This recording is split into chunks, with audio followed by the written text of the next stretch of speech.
이그나티우스, 여러분들한테 굉장히 생소한 사람입니다. 아우스티누스, 그 다음에 우리가 이제 또 잘 알고 있는 바울, 그러면은 시대의 대표적인 1세기의 대표적인 신학자 바울, 그 다음에 4세기 아우스티누스, 16세기 루터 칼빈, 19세기는 또 많죠, 그죠? 바빙크, 여러 가지 부분들이 20세기 이제 들어와서 이렇게 그 유명한 신학자들이 있는데, 이그나티우스 그러면은 사람들이 잘 생소합니다. 그런데 오늘 목사님이 이 내용들을 설명해 나갈 때 하나를 탁 짚고 넘어간 것이 있는데, 그것이 뭔가 하면 교부였고 속사도 교부였습니다. 속사도 교부는 6명의 속사도 교부가 있습니다. 로마의 클레멘스가 있었고, 그 다음에 두 번째는 연대적 측면에서 보면은 이그나티우스가 있고, 그 다음에 폴리갑이 있고, 그 다음에 이 클레멘스의 그 서신을 누가 썼는지 알 수가 없다. 그래서 제2의 서신의 기록자가 있고, 그 다음에 헬마네스, 바나바스, 이 6명이 속사도 교부로 있는데, 그 가운데서 십자가와 매우 결탁되어 있고, 십자가 속에서 결국은 행복을 누리면서 짐승들의 밥이 되어 형장의 이슬로 사라지는 한 사람, 그에게 무슨 행복이 있을까? 그런데 놀라운 것은 그가 형장에 끌려갈 때에 7편의 서신을 그가 쓰게 되는데, 그 7편의 서신 속에서 7가지의 가치관이 그 속에 드러납니다. 그 속에 오늘 본문에 보면은 여러분들이 쭉 내용을 설명을 해놨는데, 이 부분들 중심으로 읽어가면서 내용들을 한번 보도록 하겠습니다. 이그나티우스의 그 행복론은 어디에서 그 생성이 되었을까라는 것입니다. 우리가 이제 행복론은 보면은 늘 우리가 이제 행복론을 짚고 넘어가면은 항상 피할 수 없는 사람이 한 사람인데, 그가 이제 그 아리스토텔레스죠, 그죠? 아리스토텔레스와 그 다음에 그가 기록했던 니코마코스 윤리학, 이런 부분들은 필시 이렇게 그 행복론을 공부를 하고 또 그것을 거론하는 측면에서는 짚고 넘어야 될 문제였던 것입니다. 아리스토텔레스 같은 경우는 니코마코스 윤리학에서 다양성 속에서 행복을 정의를 하고 있었습니다. 그래서 이제 자신의 관점에서 어떻게 보느냐, 다양성한 관점, 철학자들이 어떻게 보느냐, 그런 다양한 관점, 이런 부분에서 아마 그는 행복을 여러 가지 부분에서 아마 찾았던 것 같습니다. 그러면서 또한 행복은 훈련되어질 필요도 있다. 그래서 행복은 우리가 이제 느끼는 것도 있지만은 훈련되어져서 행복은 또한 우리가 찾을 수도 있다. 이렇게 그는 보았습니다. 니코마코스의 윤리학 제1권 13장에 보면은 행복은 궁극적인 미덕에 걸맞는 영혼의 활동이다. 영혼의 활동이다. 영혼은 마음가짐이 아니고 자독적인 것에 있는 것입니다. 그래서 행복이 각각 다르게 이제 나타나게 되는 것이죠. 따라서 행복은 보면은 어린아이들의 행복과 그리고 어른들의 행복은 다를 수밖에 없는 것입니다. 행복은 느끼는 것에서 나타날 수도 있고, 행복은 결과물에서 나타날 수도 있습니다. 그리고 결과물의 반응일 수도 있습니다. 과정일 수도 있고 말입니다.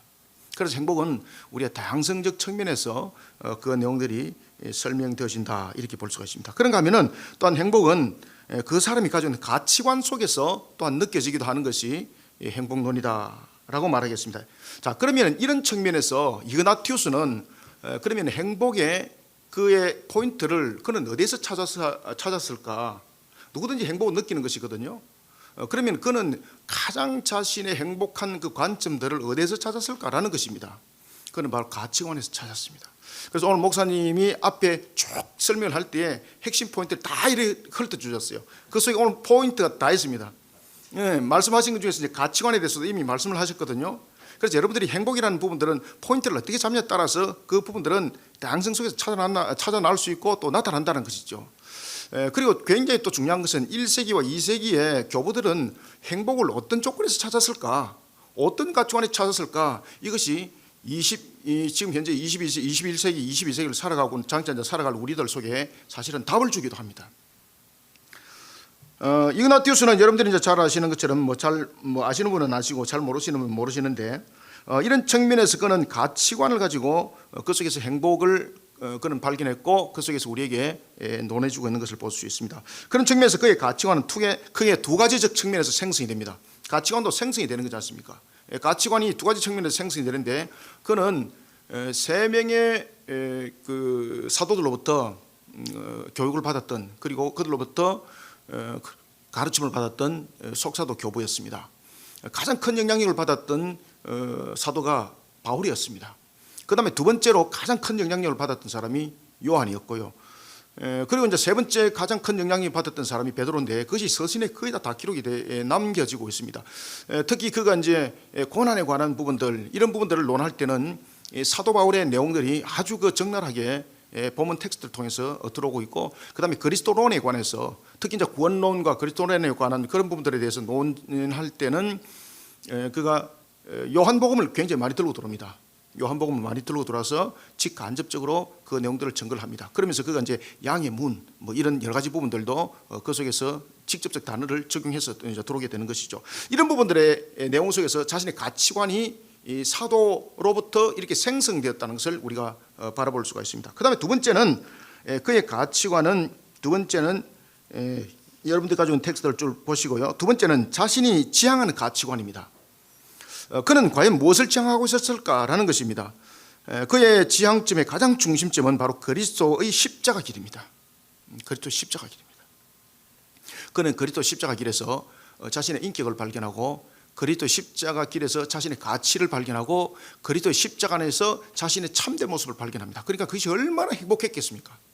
다른 사람 볼 때는 고난인데 자기에는 이만큼 행복한 것이 없는 거예요. 그래서 그의 가치관이 바로, 그가 지향하는 가치관이 바로 행복의 관점이었습니다. 자, 이런 이그나티우스의 7 가치관의 행복론, 두 번째 보겠습니다. 이그나티우스의 7 가치관의 행복론은 자신이 가지고 있는 가치관과 굉장히 긴밀하게 연결되어 있다. 7 서신에 보면은 그러한 내용들이 기록되어져 있습니다. 그의 7 서신의 첫 출발점이 그 에베소 교회를 향하여 서신을 기록하고, 마지막 서신이 폴리갑에게 보내는 서신으로 마무리가 되거든요. 이 7 서신에 보면은 십자가를 벗어나서 이야기한 것이 단 하나도 없습니다. 계속해서 십자가에 관해서 이야기를 합니다. 그리스도에 관해서 계속 이야기를 하고 있습니다. 그리고 그가 또한 벗어날 수 없는 것은 그리스도와 연합입니다.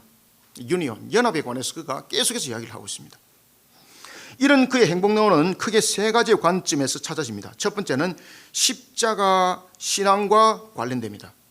두 번째는 역할 속에서 나타나는 행복론입니다. 여러분들, 역할을 하는데 왜 행복이 나타날까? 우리가 행복은 보면 직접적 행복이 있고 간접적 행복이 있는데, 간접적 행복은 역할 속에서 나타나는 행복입니다. 야, 저 사람과 내가 동력을 이룸으로써, 내가 그와 함께 함으로써 그가 행복해지면 내가 행복해지는, 여러분, 우리가 행복해지면 주님이 행복해야 할까요? 안 해야 할까요? 대답이 없으시는데 주님이 행복해 하십니다. 그래서 주님은 우리를 통해서 영광을 받으신다 그러잖아요. 아시겠습니까? 주님은 우리를 통해서 영광을 받으시는 거예요. 이와 같이 이그나티우스는 이러한 신앙 속에서 발견되지는 것, 다시 말하면 역할 속에서 나타나는 행복, 그리고 이 속에 동력이 있는 겁니다. 동력, 아주 중요한 것. 그 속에 이제 일치와 연합이 있는 것이죠. 그 다음에 세 번째는 참된 고난의 가치관입니다. 정말로 이 고난이 나에게 행복을 줄 수 있는가? 그런데 우리가 당하는 고난이 어떤 고난이냐에 따라서 이것은 달라질 수가 있는 것이죠. 고난이 정말로 나를 멸절시키는 하나의 고통이 될 수가 있는가 하면, 이 고난이 나로 하여금 천국으로 인도하는 하나의 문이라는 것을 알았을 때 이 고난은 나에게 얼마나 행복할까? 바로 이그나티우스는 이 가치관을 가지고 있었던 것입니다. 자, 그러면 첫 번째, 십자가 신앙. 이 이그나티우스를 여러분 보시면은요, 십자가 신앙에서 항상 이야기를 할 때 우리는 사도 바울을 통해서 그 이야기도 증거를 해 나오고 있습니다만은, 이 속사도 교부들을 통해서 항상 십자가에 관해서 이야기를 할 때는 이그나티우스를 항상 짚고 넘어가셔야 됩니다. 십자가 신앙에서 나타나는 행복은 첫 번째, 그가 왜 십자가 신앙에서 행복을 나타냈을까? 그런 이 속에서 하나 포인트를 잡았는데, 그것은 뭔가 하면은 그 십자가 신앙 속에서 자신이 하나님의 자랑거리가 된다는 것을 알게 되었습니다. 야, 내가 하나님의 자랑거리구나. 얼마나 행복해, 그죠? 내가 하나님의 자랑거리가 되었구나. 그는 순교진 로마를 향하고 있었던 이그나티우스가 기록한 7 서신 가운데서 로마인에게 보낸 서신은, 그 서신을 읽어보면은 이그나티우스가 굉장히 좀 이렇게 성격적 측면에서 사도 바울을 많이 닮았고, 그리고 또한 그의 사상들과 이런 부분들이 굉장히 이 한길을 가는, 우리 이제 김남준 목사님처럼 하나를 파게 되면 끝까지 파게 되는 그런 성격도 이그나티우스 속에서 아마 있었던 것 같습니다. 그런 성격, 이런 부분들이 로마인들에게 보낸 서신에 그대로 나타납니다. 이런 모습, 그러면서 그는 로마인들 향해서 서신을 기록하면서 그는 그리스도인, 다시 말하면 십자가의 길이죠. 짐승의 밥이 되어서 갈 때에 그는 이렇게 말합니다. 내가 10마리의 표범과 함께 가고 있다. 여러분들, 10마리의 표범과 함께 가고 있다는 것은 호위병을 말하고 있는 것인데, 그 호위병을 통해서 자신이 그냥 단순하게 끌려가는 것이 아니라 참담한 모습으로 끌려가면서 말 그대로 고난을 받고 고통을 받고 고문을 받으면서 이렇게 끌려가는 것입니다. 그래서 내가 10마리 표범과 함께 가고 있다. 얼마나 고통스럽습니까? 그런데 이 속에서 그는 이런 이야기를 하고 있습니다. 내가 그들과 함께 끌려가고 있지만 나는 너무 기쁘다. 나는 행복하다. 왜 그런가 하면 그 과정 속에서 나는 더 나은 그리스도의 제자가 되어가고 있기 때문이다. 더 나은 제자가 되는 것이 하나님 앞에서 자랑거리가 되고 있다는 것이죠. 거기에서 그는 위로받고 기뻐하며 행복하다고 말하고 있습니다. 그래서 그가 기록했던 로마인에게 보낸 서신 제5장 제1절에 보면은 이렇게 되어 있습니다. 나는 10마리 표범들의 사슬에 매어 밤낮으로 땅과 바다를 통해 시리아에서 로마로 가며 야수들과 싸우고 있습니다. 그러나 그들의 불의로 나는 더 나은 제자가 되어가고 있습니다. 얼마나 행복할까, 그렇죠? 이와 같은 가치관이 어떻게 나타나는가 하면 이 가치관 속에서 자신이 하나님의 자랑거리가 되고 있다는 것 속에서 그 행복을 찾았던 것입니다. 하나님이 하신다는 거죠. 하나님. 여러분들, 죽음은 두려움의 대상입니다. 그렇지만 이 죽음이 어떤 과정에 주어지고 어떤 가치를 가지느냐에 따라서 공포가 될 수 있고, 그리고 이것이 다른 모습이 될 수 있습니다. 로마로 압송을 당합니다. 순교입니다. 죽음의 공포입니다. 두렵고 떨리지 않습니까? 그런데 가치관이 다르기 때문에 그에게는 이것이 행복이었습니다. 그는 자신의 죽음을 가리켜서 뭐라고 말하고 있는가 하면 생명으로 가는 길이다. 여러분들, 죽음으로 가는데 어째 그것이 생명으로 가는 길이라 말할 수가 있겠습니까? 이것은 말 그대로 어느 도단이죠. 그런데 그는 자신의 죽음을 가리켜서 생명으로 간다고 말하고 있습니다. 바로 부활 사상이 확실했던 거죠. 로마인들에게 보낸 서신의 제6장에서 보면은 자신의 죽음을 면하지 않도록 로마인들에게, 로마 교회 그가 이야기를 하고 있습니다. 나의 목숨을 구걸하지 말라. 구차하게 목숨을 유지하는 것보다도 그러면 순교당하는 것이 깨끗한가? 그것이 아닙니다. 그가 가지고 있는 이 죽음이라는 부분들을 통해서 그가 가지고 있는 부분들, 자신이 당하는 순환, 그렇지만 자신이 당하는 순환은 자신의 개인의 잘못으로 당하는 순환이 아니지 않습니까? 오직 주님을 증거했던 그 복음, 그 하나의 그 가치관 속에서 그가 당하는 이 순환, 하나님이 아신다는 거죠. 이그나티우스 죽음에는 두 가지 관점이 있습니다. 첫 번째는 죄로 인해서 죽는다는 죽음, 두 번째는 하나님의 자랑거리가 되는 죽음이었습니다. 그러니 그의 죽음의 가치관은 바로 하나님의 자랑거리가 되는 가치관 속에서 그는 십자가 신앙과 함께 연결되어져 있는 행복을 그는 바라보게 되었던 것입니다. 순교의 걸음, 이그나티우스는 이런 모습이 하나님의 자랑거리가 될 것이라고 믿고 있었습니다. 그는 여기에 대한 행복의 가치관을 거부당하고 저지당하는 것을 그는 원치를 안 했습니다.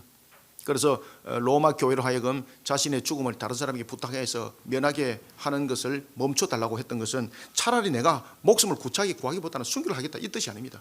그것은 뭔가 하면 자신의 이 순교에 대한 부분들은 진정한 행복의 가치관이 그 속에 담겨 있고, 그리고 죽음은 두려움이 아니라 앞에도 말씀드렸습니다만 죽음을 가리켜서 생명으로 가는 길이라고 그랬지 않습니까?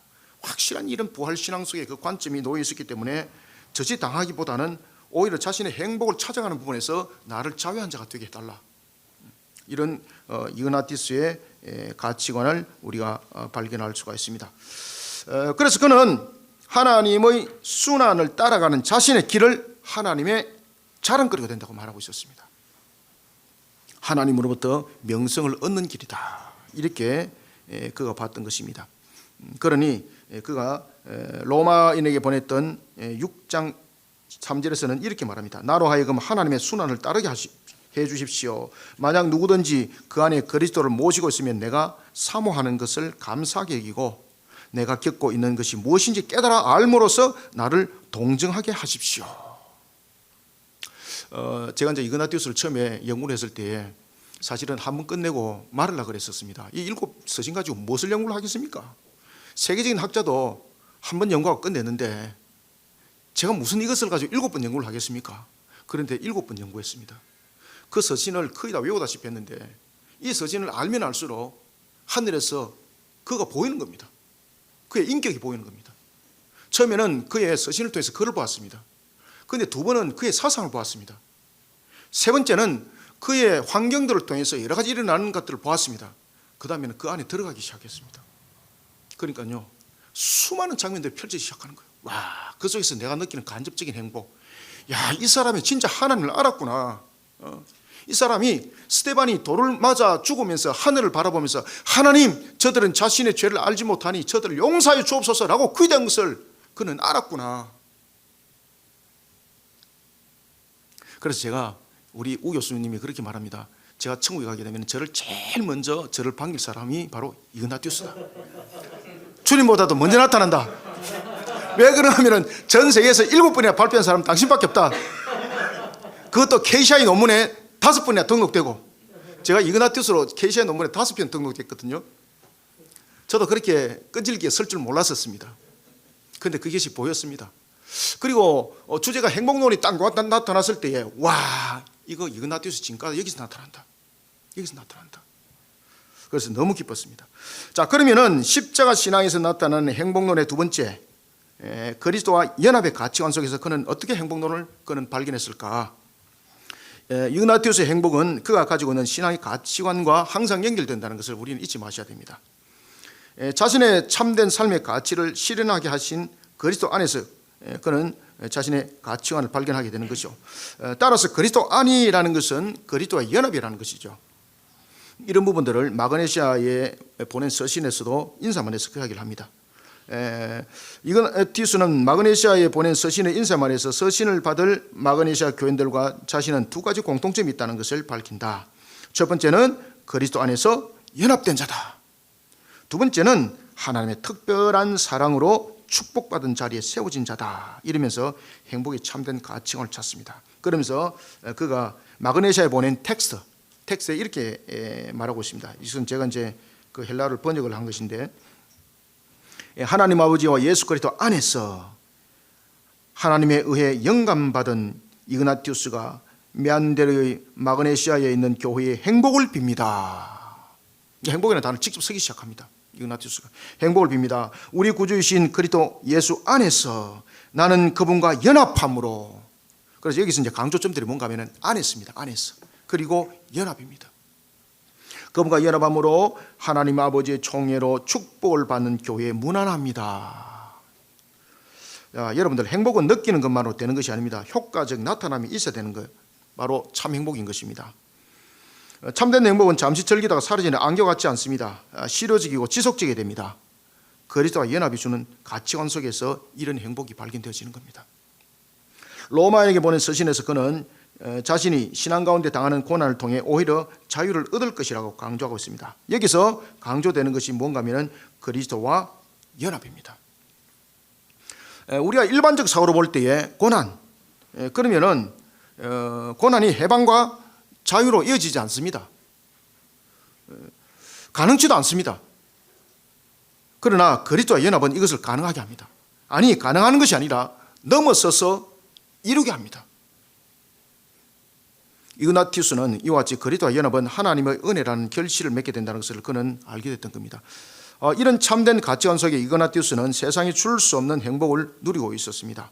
그는 행복이 참된 가치관을 그리스도 안에서 이루어지는 연합에서 찾았던 것입니다.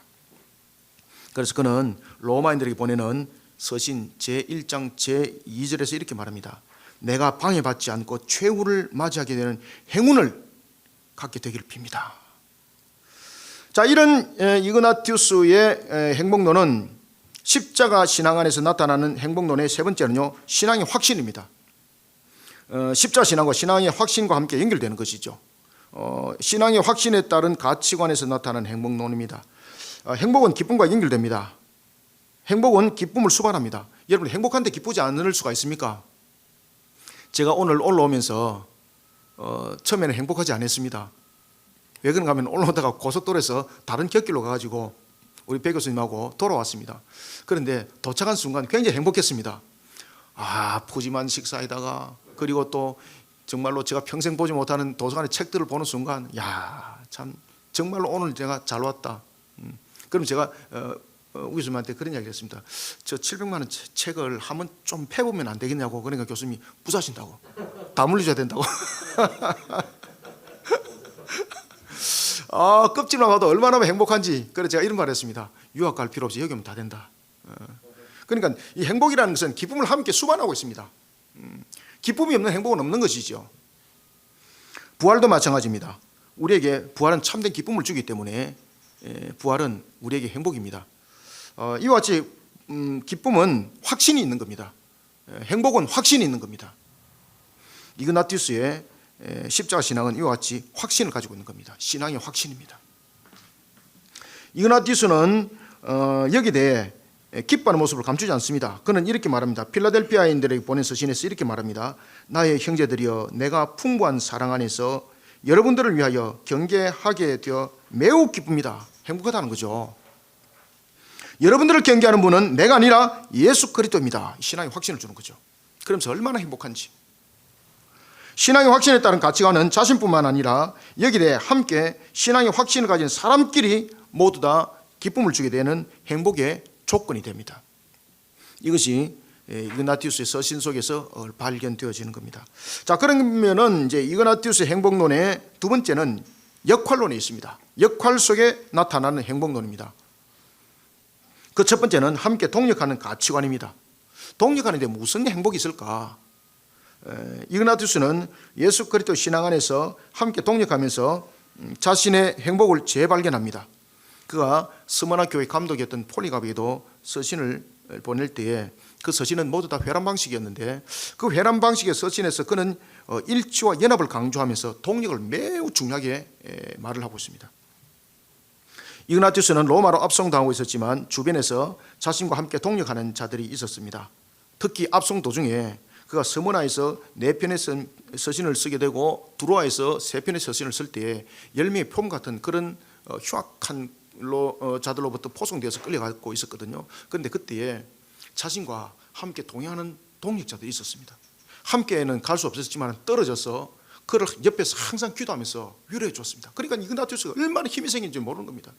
정말로 그가 10명에 의해서 호위병에 의해서 붙잡혀 갔을 때는 얼마나 두려웠겠습니까? 그런데 그들이 제지하지 못하는 그 너머선에서 그들의 그림자가 보였던 것입니다. 그 동역자들의 그림자가 볼 때 얼마나 위로가 되는지 모릅니다. 그 이야기를 자기가 서신 속에다가 기록을 합니다. 자기가. 그는 이렇게 말합니다. 그들과 함께 내가 하나님의 상급을 받을 수 있기를 빕니다. 여러분의 힘든 훈련을 함께 받으십시오. 하나님의 청지기들, 사정관들, 보호자들로서 함께 씨름하고 함께 뛰고 함께 괴로워하고 함께 자고 함께 일어나십시오. 이게 폴리갑에게 보낸 서신입니다. 폴리갑 6장 1절에 나타납니다. 자신의 동역자들이 멀리서 자신을 위로하고 기도하는 것을 보이는 거죠. 그러니까 얼마나 용기가 나겠어요. 그죠? 여러분들 얼마나 힘이 생기겠어요. 혼자 가보십시오. 얼마나 두렵겠습니까? 이런 속에 이그나티우스의 함께 동력을 이루는 모습이 있었습니다. 같은 신앙 속에 같은 고민하고 신앙한다는 것은 힘이 들어도 행복합니다. 용기가 생기고 힘이 나고 행복합니다. 이게 이그나티우스 서신에 그대로 기록이 되었던 것입니다. 자, 그러면 두 번째로 역할 속에 나타난 이그나티우스의 행복론 두 번째는 한 마음입니다. 한 마음을 이루는 가운데 찾아오는 행복입니다. 그는 로마인들에게 보내는 서신에서 자신이 그리스도의 길을 따르는 십자가의 길을 어떤 모습으로도 막지 않도록 강력하게 요구하고 있습니다. 그 이유는 죄악된 세상에서 찾을 수 없는 행복의 조건이 순교라는 십자가 길 가운데 있었기 때문입니다. 진정한 해방을 주는 순교의 한 마음을 이루기를 원했습니다. 한 마음. 그리고 함께 참된 가치관의 행복을 만끽하도록 합니다. 따라서 그는 트랄레스인들에게 보낸 서신에도 보면은 이런 부분들을 세 가지 측면으로 비춰주고 있는데, 첫 번째는 예수 그리스도의 아버지 하나님께 소중한 자들로, 두 번째는 선택된 자들로, 세 번째는 하나님의 진정한 자랑거리로 라고 말하면서 우리는 혼자가 아닙니다. 우리는 그리스도 안입니다. 우리는 그리스도 안에서 함께하고 있다는 것이 우리의 위로가 됩니다. 이러면서 그들의 행복이 곧 나의 행복이라는 것이죠. 그래서 이런 동력하는 행복을 우리는 굉장히 교회 속에서 중요하게 얘기해야 된다는 것입니다. 한 마음을 가져라, 한 마음을 가져라. 로마인들에게 향해서도 그 마음을 쓰고 있습니다. 한 마음으로 가치관으로 행복을 찾으라는 것이고, 트렐레스인들에게도 한 마음으로 기뻐하라는 것이고 행복을 누리라고 그는 우리에게 전거해 주고 있습니다. 자, 넘어가서 이제 3번을 보겠습니다. 그러면은 세 번째는 참된 고난의 가치관 속에서 찾은 행복론. 첫 번째는 택함을 받은 자로서 누리는 행복입니다. 7 서신 가운데 가장 긴 내용을 가지고 있는 것이 에베소인들에게 보낸 서신들인데, 이 속에서는 보면은 고난과 고통뿐만 아니라 이단에 대한 문제, 여러 문제점들을 이 속에서 이제 다루고 있습니다. 이 속에서 그가 교회를 향해서 두 가지를 이야기를 하게 되는데, 바로 참된 고난과 행복에 대한 단어를 딱 쓰고 있습니다. 에베소인들에게 보낸 그 텍스트의 인사말에 그는 이렇게 말하고 있습니다. 여러분의 일치와 택하심으로 여러분은 우리 하나님이신 아버지와 예수 그리스도의 뜻에 의해 참된 고난을 받고 있습니다. 그런데 그러므로 라고 말합니다. 참된 고난을 받고 있습니다. 그러므로 당신은 행복합니다. 여러분들 고난 받는데 행복하십니까? 저는 고난이 행복이라고 저는 감히 주장하고, 그리고 여러분들이 장담할 수는 없습니다. 그런데 예수 그리스도 안에서 고난은 정말로 행복이라는 것을 제가 예수를 믿고 제가 알게 되는 것이죠. 그래서 저는 어디서 무엇을 향해서 저는 이야기를 하더라도 예수 안에서 고난 받으십시오, 그 이야기를 제가 가감 없이 합니다. 왜 그런가 하면 제가 그 고난의 길을 걸어왔던 사람이거든요. 제가 여러분들 목회하면서 제가 8번 제가 이 수술대지에 누웠던 사람입니다. 천국 입구 갔다가도 제가 왔던 사람이었고, 저는 주님이 살아계심을 저는 알거든요. 그렇기 때문에 주님과 함께 고난의 길을 반드시 걸어라. 그 속에 답이 있다. 우리에게 행복이 있다. 참된 가치관은 그 속에서 나타난다. 행복은 여러분들 이론이 아니거든요. 행복은 실제거든요. 이 속에서 이그나티우스가 읽어지는 겁니다. 자, 그러면은 두 번째는 참된 고난의 가치관 속에서 찾은 행복론의 두 번째는 부활 확신입니다. 부활의 확신. 부활의 확신이 주는 참된 행복. 확신은 일반적으로 두 가지로 그 모습이 비춰진다. 첫 번째는 자신의 의지적 결단에 따른 확신이다. 두 번째는 신뢰하는 가운데 나타나며 보증이 담보되는 가운데 나타나는 확신이다. 이런 측면에서 확신의 근거는 동등한 여건에서 나타나는 것이 아니다. 자신보다 높은 단계에서 주어진다. 특히 확신의 소망과 희망을 담보로 하는 측면에서 주어진다면 이것은 행복의 관점으로 반드시 연결된다.